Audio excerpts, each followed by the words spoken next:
Srdačan pozdrav cijenjeni gledatelji, dobrodošli u emisiju Druga strana. I tijekom ljetnih mjeseci smo s vama kako bi vas upoznali o ravnopravnosti spolova. U večerašnjoj emisiji predstavit ćemo vam projekte udruge Zora koje naravno provode dijelom i u suradnji sa Povjerenstvom za ravnopravnost spolova Međimurske županije. Stoga u studiju pozdravljam Marinu Kolar, izvršnu direktoricu udruge Zora. Dobrodošli. I gospođu Robertu Barat, predsjednicu Povjerenstva za ravnopravnost spolova Međimurske županije. Dobrodošli. Hvala. Evo, pojedinačno ste znali dolaziti u emisiju kada smo govorili o određenoj problematici. Sada zajedno nastupate, naime zajedno ste na nekim određenim projektima, ali za sam početak malo da naše gledatelje upoznamo o udruzi Zora. Evo da, kako ste rekli, hvala vam što smo vam često i gosti.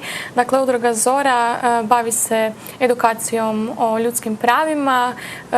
Djelujemo 9 godina već u Međimurskoj županiji i zapravo smo najviše orijentirani na prevenciju i edukaciju, znači ravnopravnost spolova, ženska prava, nasilje u obitelji. Radimo dosta srednjoškolcima s nacionalnim manjinama, odnosno s manjinom i zapravo sve što radimo pokušavamo nekako lokalnoj zajednici usmjeravati u prevenciju. Poprilično ste ambiciozni, dosta posla prije nego što smo krenuli snimati ovu emisiju. Čuli smo imate tijekom ovih ljetnih mjeseci, dakle projekti su u punom jeku. Možda o kakvim sve projektima se bavi udruga Zora? Pa evo, trenutno ono što provodimo je projekt Jednako vrijedni koji ćemo predstaviti u ovoj emisiji. Dakle, ti projekti koji su vezani uz temu ravnopravnost spolova, znači jednako vrijedni, koje podržava Ured za ravnopravnost spolova. Zatim nasilne veze su bez veze, to je inicijativa mladih podržana od strane Europske komisije i povezani za veze bez nasilja, podržana od Nacionalne zaklade za razvoj civilnog društva gdje smo partneri. Znači, to su sve projekti koji se bave temom promicanja ravnopravnosti spolova i suzbijanja ovih nekih negativnih posljedica. Zatim imamo projekte, sad nam je započeo, odnosno počinje projekt Šalji i dalje koji provodimo u partnerstvu s Zavodom za javno zdravstvo koji se bavi spolno-reproduktivnim zdravljem, odnosno prevencijom spolno prenosivih infekcija kod srednjoškolaca. 1.9. nam dolazi u sklopu Europske volonterske službe volonterka koja će biti kod nas 10 mjeseci. Eto, baš se veselimo, prva naša i vijest volonterka u Međimurju. I zaista puno projekata provodimo. Uvijek ima posla. Problema ima toliko da nas 500 ne bi uspjelo sve to riješiti. I toliko projekata koliko ste nabrojali nije dostatno, dakle uvijek se moraju provoditi i naravno pronaći način da se financiraju, odnosno da se osiguraju sredstva. Gospođa Barat, kako je došlo do suradnje sa udrugom Zora? Čućemo na kojim projektima sada sudjelujete, jeste li već prije sudjelovali na nekim projektima? Pa udruga Zora i Županijsko povjerenstvo za ravnopravnost spolova u stvari surađuju od trenutka kad udruga Zora postoji. Dapače, ona je nama bila donedavno jedina udruga s kojom smo mi mogli kvalitetno surađivati kad su ljudska prava u pitanju. I sad ću ja predsjednicu, odnosno izvršnu direktoricu udruge Zora citirati kad je nedavno na jednom skupu rekla da udruga Zora se bavi inače općim ljudskim pravima, međutim u svom djelovanju uvijek nekako, ma u kom pravcu krenuli, uvijek nekako dođu do područja diskriminacije žena u društvu, do neravnopravnosti spolova i zato smo mi u stvari orijentirani jedni na druge i bez udruge Zora ne bismo mogli učiniti ništa. Jer vi morate znati da su svi ovi sustavi koji idu kroz državu, oni su tijela koja bi u stvari trebala se baviti senzibilizacijom, ona bi trebala isto edukacijom i pozivanjem udruga da se bave određenim ovakvim poslovima od izuzetne važnosti za društvo, a onom operativom koju posjeduju udruge civilnog društva, posebno ovakva kakva je udruga Zora, u stvari su podloga za svaku aktivnost u zajednici. Znači ne za pričam ti priču, nego odraditi posao. Evo, nemojte me krivo shvatiti, ali kada bi se krenulo, lako bi mogli oduzeti posao, odnosno nakon što oni odrade preventivni dio s mladima, kada bi se trebalo govoriti o ravnopravnosti spolova, onda vi u povjerenstvu zapravo ne bi trebali senzibilizirati javnost o diskriminaciji žena na tržištu rada, u politici, nasilju, obitelji. To je najjednostavnije reći svuda. Da to bi bilo sjajno. Zato i ove preventivne aktivnosti koje su upravo usmjerene prema najmlađima, iako ne najmlađima. Moram reći da postoji onaj dio populacije koji nije u ingerenciji udruge Zora. To su oni jako mali koji se odgajaju u obiteljskim sredinama. Dakle, da oni uspiju to odraditi, onda bi to bilo sjajno. Onda bi možda moguće bilo i svu zakonsku regulativu ukinuti jer ne je bila potrebna. Mora se reći da se vremena mijenjaju, zahvaljujući ovakvim udrugama. Sigurno čitavom tom sustavu županijskih povjerenstava, dakle sile udruga, inače u Republici Hrvatskoj koje se time bave, da stanje ljudskih prava inače napreduje, ali uvijek mi se čini da, dakle, dok opće stanje se ipak mijenja, da uvijek dođu nekakvi trenuci u kojima se retardira. A ova vremena krize su obično upravo takva vremena, jer nažalost kao da onda je uopće nepotrebno razgovarati o tome. O čemu? Da, danas su ljudi kruha gladni, a vi bi raspravljali o tome da li treba ženama dati jednaka prava kao muškarcima ili u nekim područjima muškarcima jednaka kao ženama. Što je netočno i u vremenima krize, ako se zanemare ovakve stvari, društvo općenito se unazađuje i nema napretka ni na onom gospodarskom i materijalnom planu. Krenut ćemo onda sa projektom Jednako vrijedni, da ponovimo tko je podržao taj projekt, o kakvom iznosu se govori, tko ga provodi i cilj onako općenito. Evo, znači, projekt s 22.000 kuna podržan od Ureda za ravnopravnost spolova, provodi ga udruga Zora, Povjerenstvo za ravnopravnost spolova i Sigurna kuća, s kojima smo isto prije već uspješno surađivali. Znači, neki partnerstvo onih institucija i udruga koje zapravo i rade na terenu i mislim da puno više, znam da se puno više može napraviti dok radimo zajedno jer smo svi, ne znam, i na terenu onim institucijama i stvarno se puno toga može napraviti. A u biti projekt se provodi do kraja godine i sam cilj mu je informiranje stanovništva Međimurske županije, ali šire, o antidiskriminacijskom zakonskom okviru, znači Zakonu o ravnopravnosti spolova, Zakonu o suzbijanju diskriminacije i mehanizmima kojima se ljudi mogu zaštititi.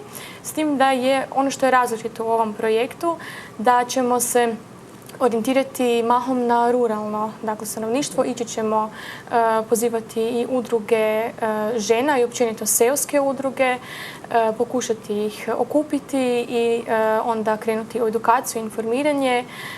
Uvijek smo nekako koncentrirani samo na Čakovec, međutim Međimurje ima jako puno tih seoskih udruga koje su pravi potencijali, inače jesu pokretači svojih lokalnih zajednica, pa bi bilo stvarno super da se i na ovakvim temama udružimo. Na samim radionicama od ovih tema koje sam nabrojila, znači kako prepoznati diskriminaciju, kojim mehanizmima se služiti i slično da bi se zaštitili. Isto tako ćemo obraditi teme suradnje, timskog rada i povezivanja, upravo s razlogom da se svi bolje upoznamo. Međimurje je isto tako malo i onda ćemo nakon toga krenuti zajedno raditi i javne akcije i informiranje javnosti, naravno sa željom da se čim više ljudi upozna s zakonskom regulativom, jer dok ljudi znaju koja su im prava, onda nekako sve to u praksi zaživi, jer mi imamo zakone koji su u teoriji jako dobri, samo treba ih početi i provoditi, ali prvo treba ljude informirati o tome i nekako im to približiti na razumljiv način, jer zakoni sami po sebi su napisani nerazumljivo i jedan laik, jedna, ne znam, slabo obrazovana žena ili muškarac, prvo di bude ga uzeli, nema doma niti kompjuter, niti internet, Narodne novine ne kupuje i onda drugo, teško je za razumjeti. Hoće li to onda možda biti u nekom pismenom obliku? Radionice ćete provesti, ali znate, kao što se kaže, kroz jedno uho unutra, kroz drugo van. Možda će nešto zapamtiti, možda će krivo shvatiti, međutim vi ćete biti tu da objasnite, ali da imaju nešto u pismenom obliku. Naravno, napraviti ćemo brošure edukativne, isto tako kreirati ćemo i plakate s jasnim porukama koje ćemo distribuirati po cijelom Međimurju. Baš ćemo, volonteri će ići po cijelom Međimurju i distribuirati ih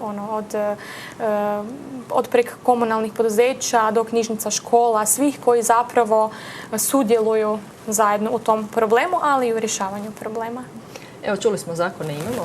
Da, ali velim, vrijednost ovog projekta je i u tom smislu, iako su nam malo i srezali sredstva u odnosu na ono što smo tražili. Samo pola, ali malo više ono od čega, evo, ni Udruga Zora ni povjerenstvo nije htjelo odustati, taman da i nemamo nekakvu računicu u kojoj bi mogli to ukalkulirati sve, ali da od javnog akcionizma, dakle od javnih aktivnosti žena i da ih motiviramo da i javno istupe i da javno budu aktivne u traženju nekakvog svog mjesta pod suncem ovoga. Dakle, mi želimo i taj dio projekta izvesti i izvešćemo ga, pa ćete biti onda i pozvani da nas pratite ako budete li željeli i imali volje, bit će nam drago.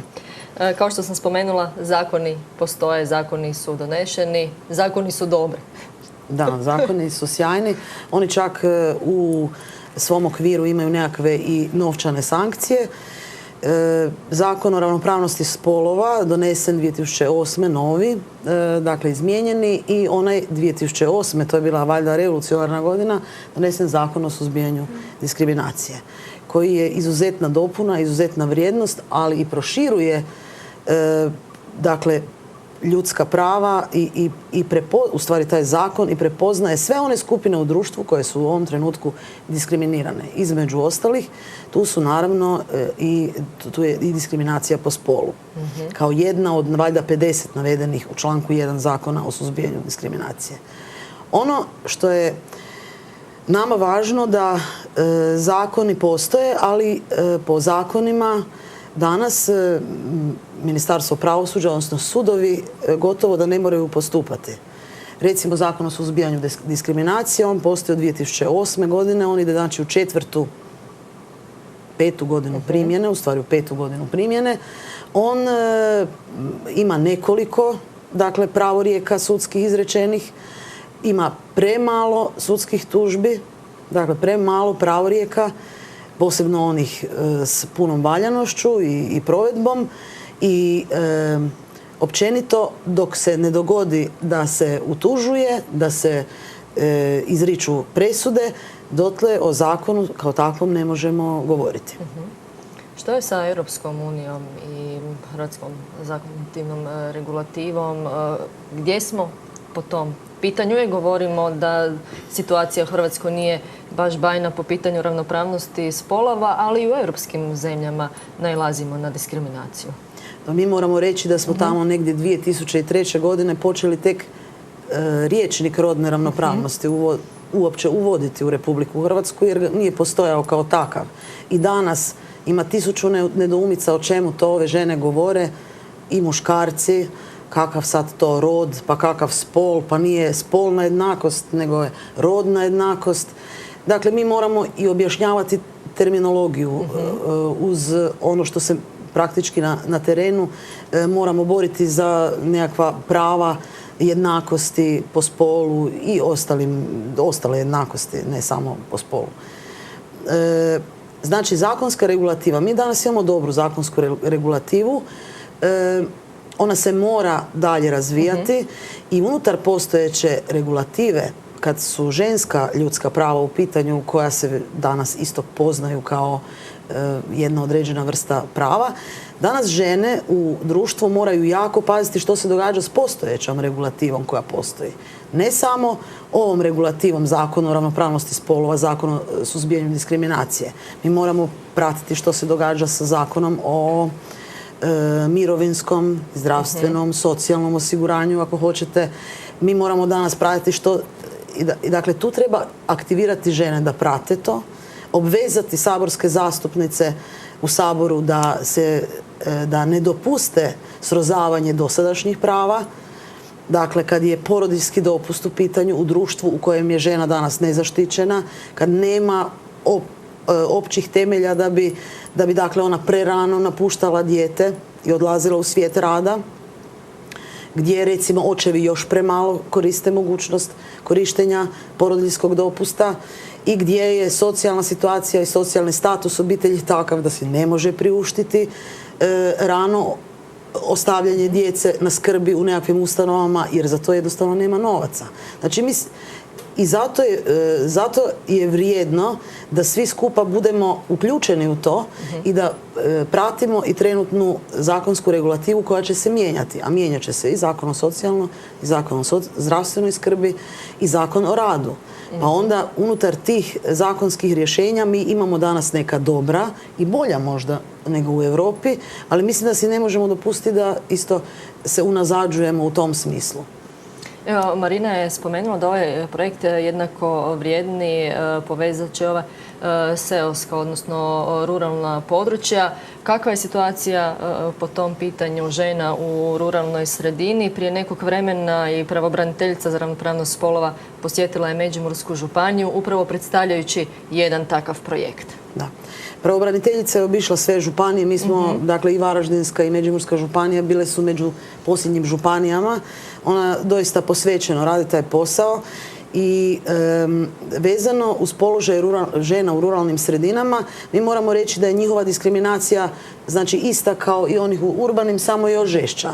Dakle, zato jer iz jednostavnog razloga jer dostupnost ženi iz ruralnog područja svih službi, obrazovanja ako hoćete, i svih državnih javnih službi je otežana. One samim tim čim teže dolaze do tih službi, one teže mogu ostvariti prava.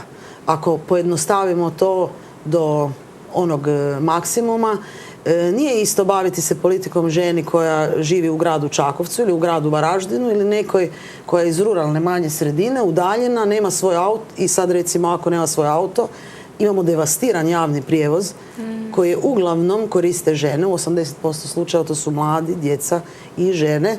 Dakle, nema kak doći. Ona se praktički, kad bi i htjela uključiti u neka društvena zbivanja, u društvene tokove, informirana biti ili djelovati, teže može nego neka žena koja će iz svog stana i šetati, doći na trg, odraditi nekakvu akciju i pozabaviti se svojim pravima i odraditi. Dakle, položaj tih žena je mnogostruko teži nego žena u urbanim sredinama. Iako niko ne veli da život u ruralnoj sredini manjoj nema svojih draži, da on nije ugodan, lijep zbog nekih drugih stvari, ali velim, kad je javni posao u pitanju, onda ili neke te usluge koje ona koristi kao žena, kao obitelj, onda one su nedostupne ili teže dostupne. Evo, često u našoj emisiji Druga strana govorimo o nasilju u obitelji, međutim moramo se osvrnuti na mladenačko nasilje. Tu je onda i projekt Nasilne veze su bez veze. Tako, evo, to je inicijativa mladih koji su sami mladi osmislili za sebe i za svoje vršnjake. To je problem, kao prvo to je problem. Drugo, to je problem koji se ne smatra problemom. Zato jer u dobi kad mladi stupaju te svoje prve veze, ukoliko se desi nasilje, onda okolina to ne smatra kao nešto ozbiljno. To je, oni se zezaju, oni su još mladi, oni još ne znaju i slično. Dakle, ne smatra se uopće nasiljem.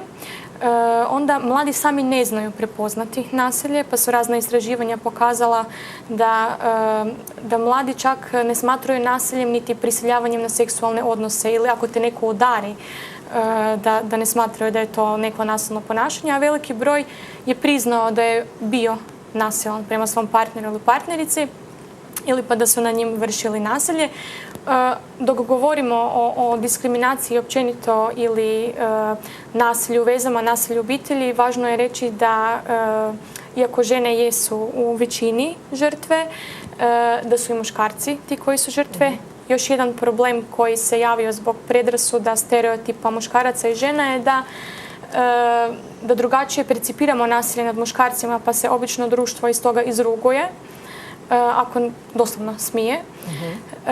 I ne smatra se nečim što bi bilo nešto ozbiljno, ali evo, u sklopu ove inicijative provedene su radionice, sudjelovali su i cure i dečki i mladi i hrvatske i romske nacionalnosti, čuli smo različita mišljenja, kreirali brošuru koja je sada u tisku i evo upravo pripremaju akciju koju će povodom Međunarodnog dana mladih na jedan zanimljiv način na Trgu Republike u Čakovcu, dakle udjeliti ljudima brošure i pokazati im na zanimljiv način zbog čega je važno progovarati o toj temi, na koji način reagirati, kako prepoznati da se vi nalazite u nasilnoj vezi ili vaši prijatelji i slično, jer se mladi dok imaju te probleme kao prvo nemaju se kome obratiti i onda pokušavaju međusobno s tim poluinformacijama riješiti međusobno probleme, a to onda obično s toga nastane još veći problem. I ono najvažnije je da ukoliko se ne reagira, s tim da tu već dolazimo do problema, trebali smo puno prije reagirati, došli smo do problema, ukoliko se to ne sankcionira, riješi na bilo koji način. Dakle, mi dolazimo do toga da se ti mladi vjenčavaju, da to onda postaje nasilje u obitelji, da tu onda trpe i djeca i oni i cijela zajednica i to je na kraju krajeva problem koji nije privatan, već je javan, od toga da je cijela njihova ulica ili obitelj uključena, do toga da je uključena i policija i socijalne službe i medicinske institucije, znači to se i treba platiti na kraju krajeva i puno više nego da se krenulo od početka, da su stvari drugačije bile postavljeno, da se krenulo odgajati ljude drugačije, jer do kojeg god problema dođemo, mi ćemo se uvijek vratiti na onu rodnu neravnopravnost. Pa se onda uvijek vele kao, a kaj vi žene, ko vam krši prava? Mislim, nije kršenje prava, nije nasilje samo ono koje je opipljivo. Dakle, tu je i nemogućnost zapošljavanja ili otpuštanja zbog toga jer žena ode na porodiljni, odluči se na dijete, pa te neće zaposliti zbog toga jer bi možda jednom mogla imati dijete. Pa dok se zaposliš, većinom imaš manju plaću od svojih muških kolega za isti rad. Pa onda muški kolege više napreduju nego ti. I to su sve ti fenomeni koje niko ne može objasniti, ali se dešava do onih opipljivih koje smo već spomenuli, nasilje i slično. Evo, upravo zbog toga što se pravovremeno ne reagira, dolazimo onda do vas i do čestih tema o kojima zapravo govorimo u emisiji.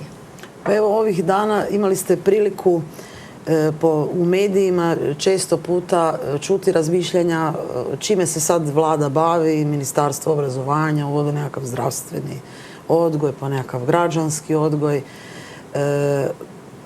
To su upravo prostori i područja u kojima treba rano intervenirati. Mi imamo niz problema kasnije u društvu o kojima je Marina govorila, koji su se mogli prevenirati odgojem.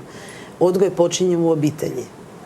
Znači, obitelji treba dati prostora da može odgajati svoje dijete. Dijete mora rasti u okruženju u kojem će se uvijek okrenuti obitelji i tražiti prvo i od obitelji pomoć i posebno ovakve mlade, dakle ovo nasilje u mladenačkim vezama, često puta pokazatelji govore da se djeca nisu obratila obitelji. Dakle, vlastitoj obitelji i progovorila o tom nasilju koje doživljavaju od svog partnera. Dakle, to je... Međutim, često puta se i minorizira takvo ponašanje i ne uzima dovoljno ozbiljno strane roditelja kad se dijete požali. Obitelj je dužna zaštititi svoje dijete i ona mora ozbiljno shvaćati ovakve naznake da bi možda u vezi njihove djece moglo biti nekakvih problema vezanih uz nasilje. Ali odgoj čitavog društva mora biti odgoj za nenasilje, odgoj za suživot, za toleranciju, za partnerstvo u životu, a ne za kompeticiju koja će dovoditi do toga da se, dakle, da čak i životni partneri postanu jedan drugom krvni neprijatelji. Ali i zakon ne prepoznaje nasilje u mladenačkim vezama. Ne, dakle, nasilje u obitelji regulirano je obiteljskim zakonom. Mladi su u toj crnoj rupi zbog toga jer nisu partneri koji žive zajedno, nisu u bračnoj niti vanbračnoj zajednici i zapravo onda to kad i požele prijaviti, jer i u mladenačkoj dobi zaista evo iz iskustva znam da se dešava i emocionalno, ali i fizičko i seksualno nasilje i da je često. Nemaju se kome obratiti i obično niti institucije koje bi trebale, dakle policija ne shvaća to tako ozbiljno, pa je čak i oni koji se ohrabre prijaviti, nekako to uvijek ispadne na nemaju po čemu postupati. I to onda uvijek ili se zavuče v maloljetničku delikvenciju ili v nekakvi remećenje javnog reda i mira, ali to nije to. Dakle, to je uvijek spominjem jednu istu scenu. Ako ja imam dečka i mi imamo probleme u vezi i ja ili on je nasilan. I sad, petak smo cura i dečko i to za policiju, općenito za sustav nije problem. A dok se v subotu potpišemo da smo se oženili, izbijemo se, odjedanput je problem. Pa mislim, nije problem nastal prek noći. To je sve ona kugla dok padne snijeg i vi imate grudu i onda bacite. I to se kutura i veća i veća i veća. I onda se desi problemi zadnjih par mjeseci, zadnjih 1-2 mjeseca, svaki put dok bi, a rijetko kupujem novine, dok bi kupila novine, partner ubio ženu, partner zatukao, raskomadao, našli v kontejneru. Ja velim, dobro, mislim, pa kaj je to? Počela sezona lova na supruge. Doslovno. I to onda sam postaje samo statistika i neki izdvojeni slučaj. Nije. To je počelo i od odgoja i od društva koje jednostavno omogućava takve stvari jer ih ne shvaća u početku da je to nešto ozbiljno. Onda se malo sažalimo, evo, žena je obijena i ništa dalje se ne napravi. To je problem. Pa i vi kada slušate ispovijesti žrtva, odnosno žena koje su i štićenice sigurne kuće, pretpostavljam da se vraćaju u mladost i da nekako vidite da je tu sve negdje počelo. Da, žrtve nasilja postaju taoci vlastitih nekakvih osjećaja krivnje, vlastitih nekakvih predrasuda ugrađenih još u djetinjstvu, u obiteljskom krugu. Mi danas u 21. stoljeću možemo čuti da je, žena kriva jer je progovorila i suprotstavila se verbalno suprugu u trenucima kad je bio, pod utjecajem alkohola.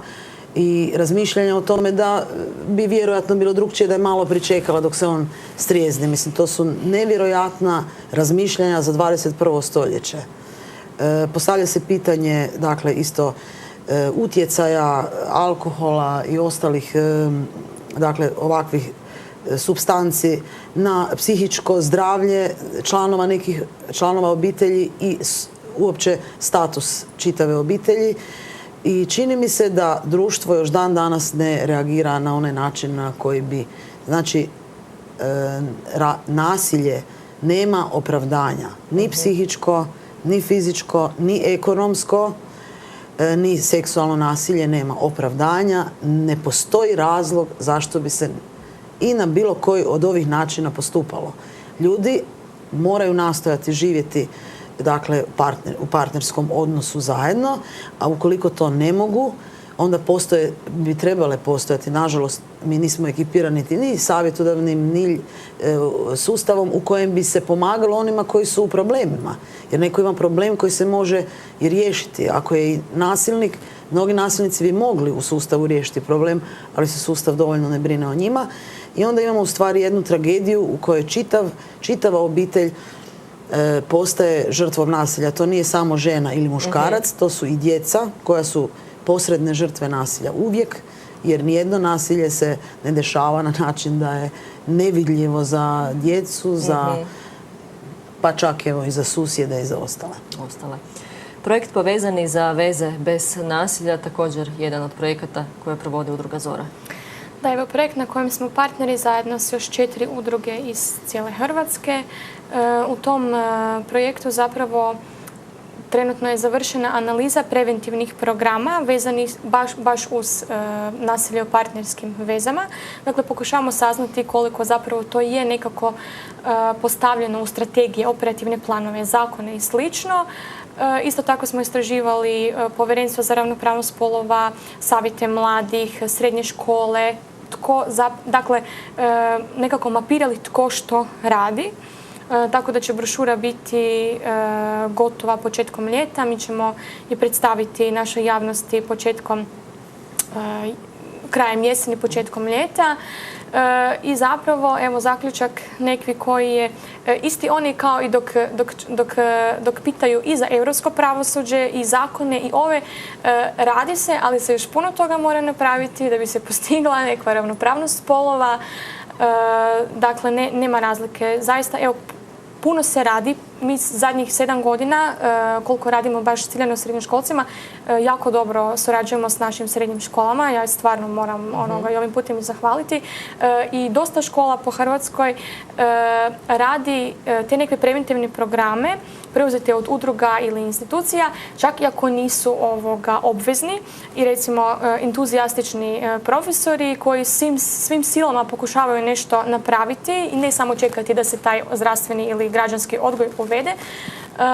Međutim, i treba znati da to treba nekako institucionalno posložiti, jer se ne može računati na beskonačni entuzijazam ljudi. Jer svake godine mi dobivamo 1000 novih mladih učenika u srednjim i osnovnim školama, u vrtićima, i to je jednostavno nemoguće obuhvatiti našim radom, njihovim radom.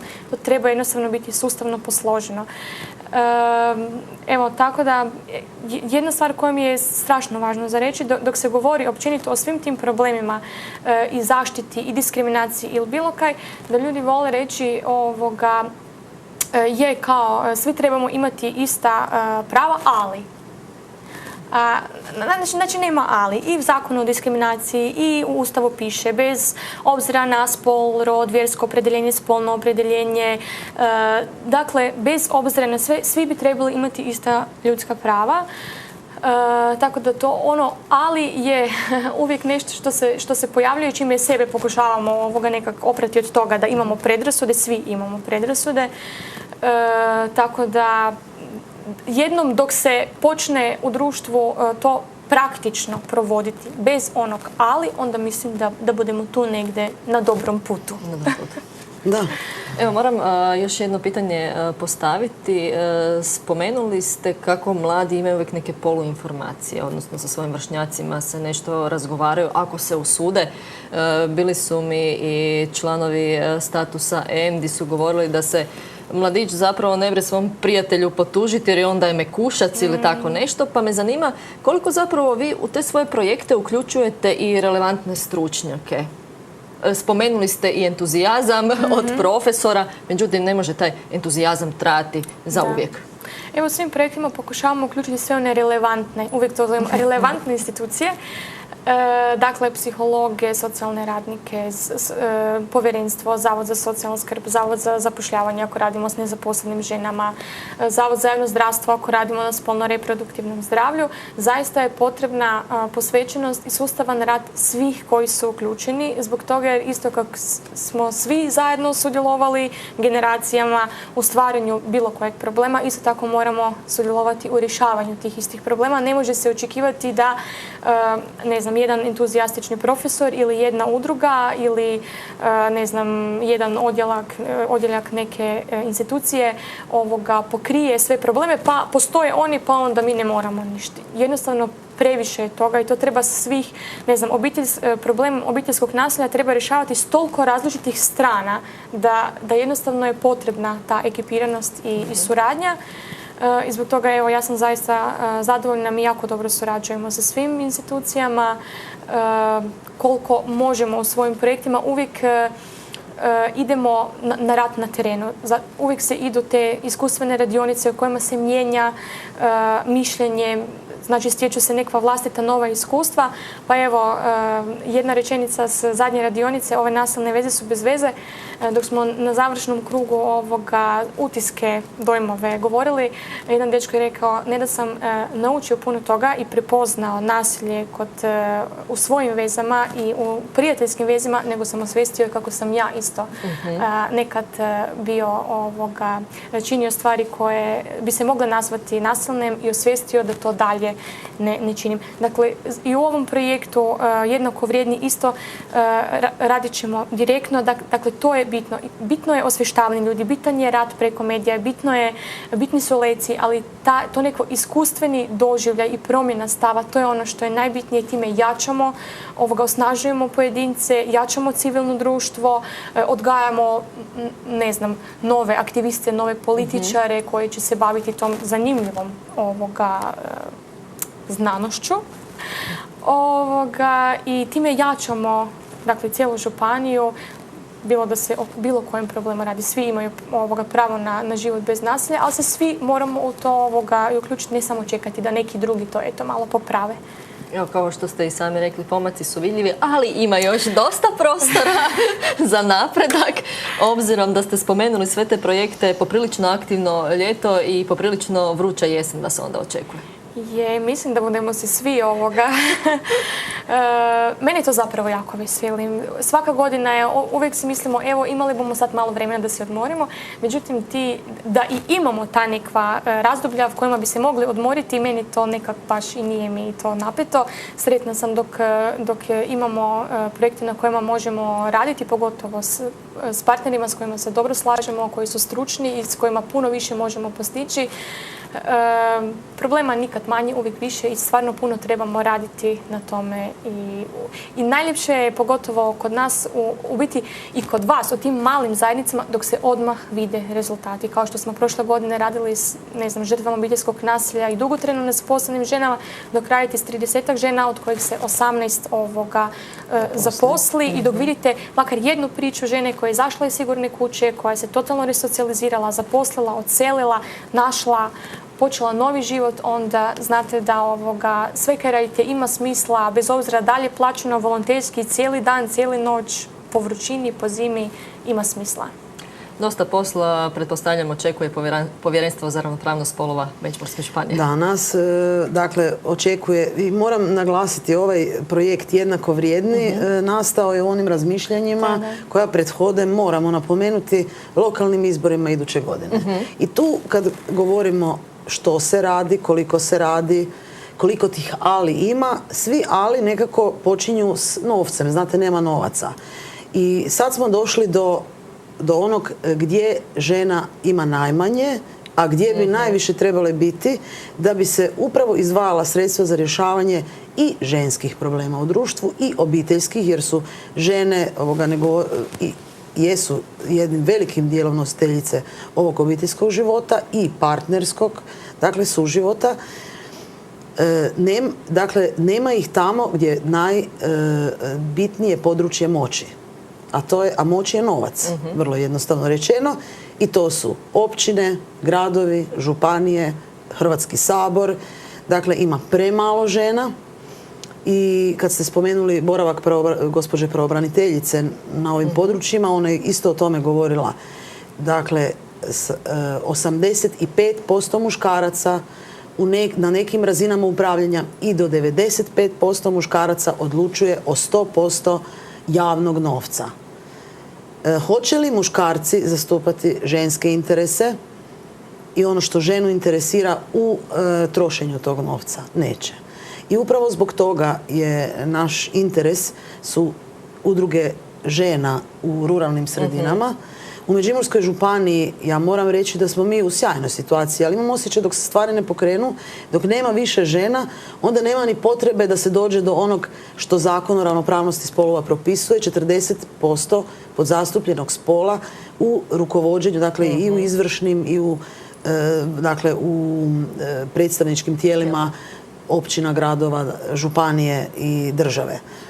Mi 2017. godine moramo doći do prisustva žena na listama. To je isto priča koja je preeksploatirana jer neće se dogoditi 40% žena. A pričamo i pričamo. Da, zato jer naš zakon ne obvezuje da na prvom mjestu bude muškarac, na drugom žena. Dakle, na tim listama i dogodit će se da ne budu li žene to osvijestile, da one budu podrška muškarcima u još jednoj prevari stoljeća i da dopuste da se na tim listama nađu na kraju liste. žene moramo osvijestiti da je njihovo pravo sudjelovati u raspodjeli javnog novca, da javnim novcem možemo reći koliko želimo da troši nogometni klub, a koliko mora biti subvencija u vrtićima. Mi smo ovih dana mogli pratiti sjajne primjere općina koje su udvostručile broj stanovnika temeljem toga da imaju besplatne vrtiće. Čak se i ja tam selim. Da, evo, vidiš. To je nevjerojatno da onda idemo raspravljati o ukidanjima vrtića, zatvaranjima, pa još 10% manje u subvenciji, još 10% manje. A da obitelj, dakle da se u obitelji još teže živi, a da skrb nad djecom bude još lošija i da se ne brine o tome. Žene mogu mnogo, one imaju moć, one su organizirane. Mi smo u društvima žena primijetili ogromne potencijale. Te žene svoje jedinice lokalne, znači općine i gradove, da pojednostavim i županiju, drže na nogama. One su u podlozi svih zbivanja. One su tu kad treba biti operativa, one rade. A kad treba odlučiti, onda im se bacaju mrvice. One imaju mogućnost organiziranja i konačno i prepoznavanja onih političkih stranaka, nezavisnih listi koje cijene ženu i daju joj prostor na listama, ne na dnu liste, nego gore u vrhu. Dakle, mogu se organizirati i same i pojavljivati na lokalnim izborima, a onda će moći odlučivati kamo novac. Ona se neće pitati zašto neke općine imaju subvencije za, ne znam, neke preglede u Medikolu ili u našoj bolnici ili negdje, a druge nemaju. Zašto neki imaju 80% sufinanciranja u vrtićima, a neke nemaju. Onda će i same moći donositi odluku. Je li negdje bitniji metar pješačke staze gdje po toj stazi prođe 10 ljudi u godinu dana, ili je bitnije da djeca u vrtiću, dakle, budu opskrbljena i da imaju skrb kakvu zaslužuju. Dakle, žene imaju moć i mi im želimo otvoriti prostor u kojem ćemo ih motivirati da snažnije djeluju i da na idućim lokalnim izborima, dakle, na prošlim lokalnim izborima 4 općine nisu imali ni jednu ženu u općinskom vijeću. Sada, nakon ovih prošlih lokalnih, 2 općine u Međimurskoj županiji nemaju ni jednu ženu, što je nevjerojatno, u općinskom vijeću. Nadamo se da iduće godine neće biti ni jedne općine u kojoj neće biti ne jedna, nego više žena u općinskim gradskim vijećima. Mogu reći dosta posla onda imate, obzirom da su lokalni izbori pred nama. Ja vam se zahvaljujem što ste došli u našu emisiju, obzirom na sve ove projekte koje provodi udruga Zora, obzirom da vas dosta posla čeka, pretpostavljam da ćemo se ponovno vidjeti u emisiji Druga strana, u emisiji o kojoj govorimo o ravnopravnosti spolova. Hvala na pozivu. Evo, cijenjeni gledatelji, bila je ovo još jedna emisija o ravnopravnosti spolova, Druga strana. Vidimo se ponovno za 2 tjedna. Do tada srdačan pozdrav.